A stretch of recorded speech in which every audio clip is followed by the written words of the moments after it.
Avant d'attaquer la décoration, nous allons placer du craft sur toutes les arêtes extérieures ainsi que les arêtes intérieures du meuble. Ceci non seulement pour cacher les alvéoles et les cannelures, mais aussi pour empêcher la peinture de venir s'insérer dans les fissures du carton. Attention, il faut que les bandes de craft se fassent si possible en une fois et sur toute la longueur exacte du meuble.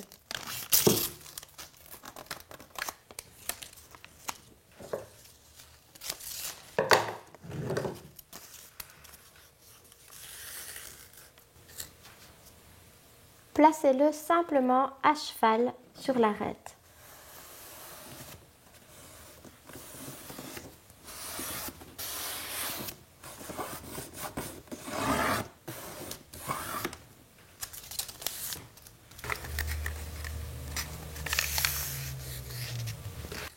L'intérieur est très important aussi.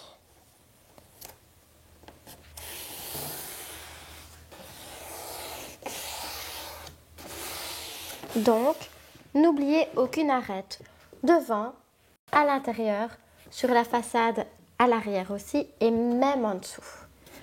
Pour la courbe, une toute petite manipulation pour éviter les plis disgracieux.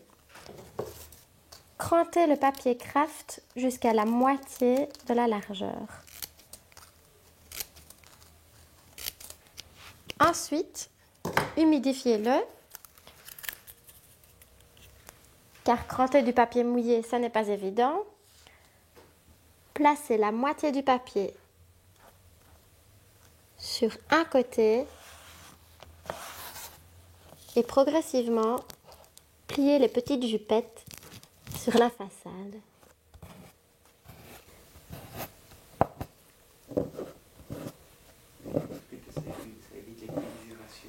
De cette manière, aucun pli disgracieux ne se forme.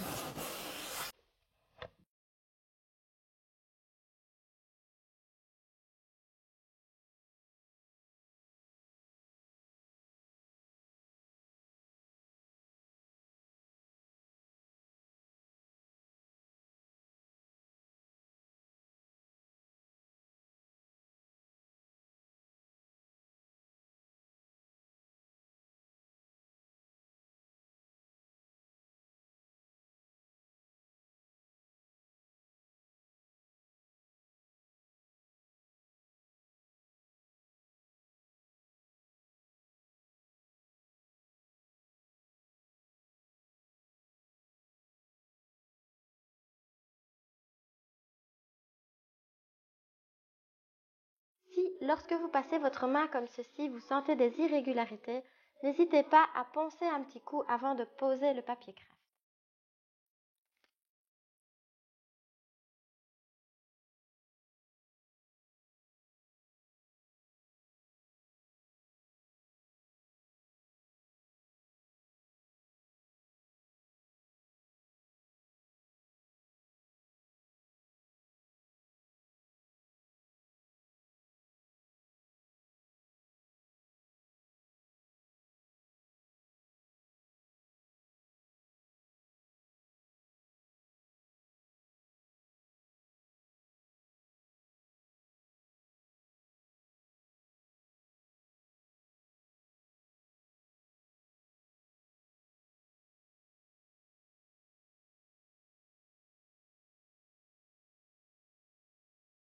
Astuce. Lorsque vous posez du craft, une bonne manière d'avoir des arêtes très marquées et très propres est de pincer cette arête entre vos deux doigts et vos deux ongles.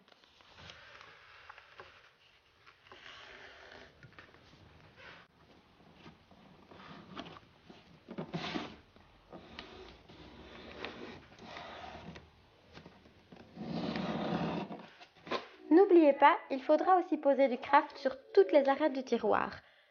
Extérieur, intérieur, mais aussi entre la façade du tiroir que vous avez collée à la boîte ainsi que tout le contour de cette façade.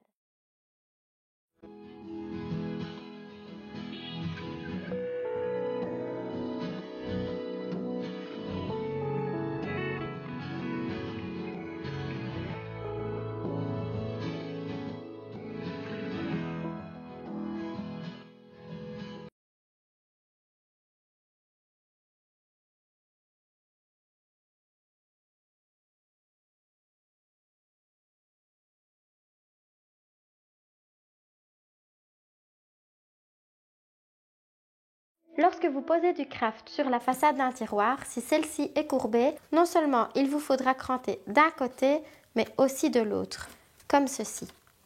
N'oubliez pas cranter avant d'humidifier le papier.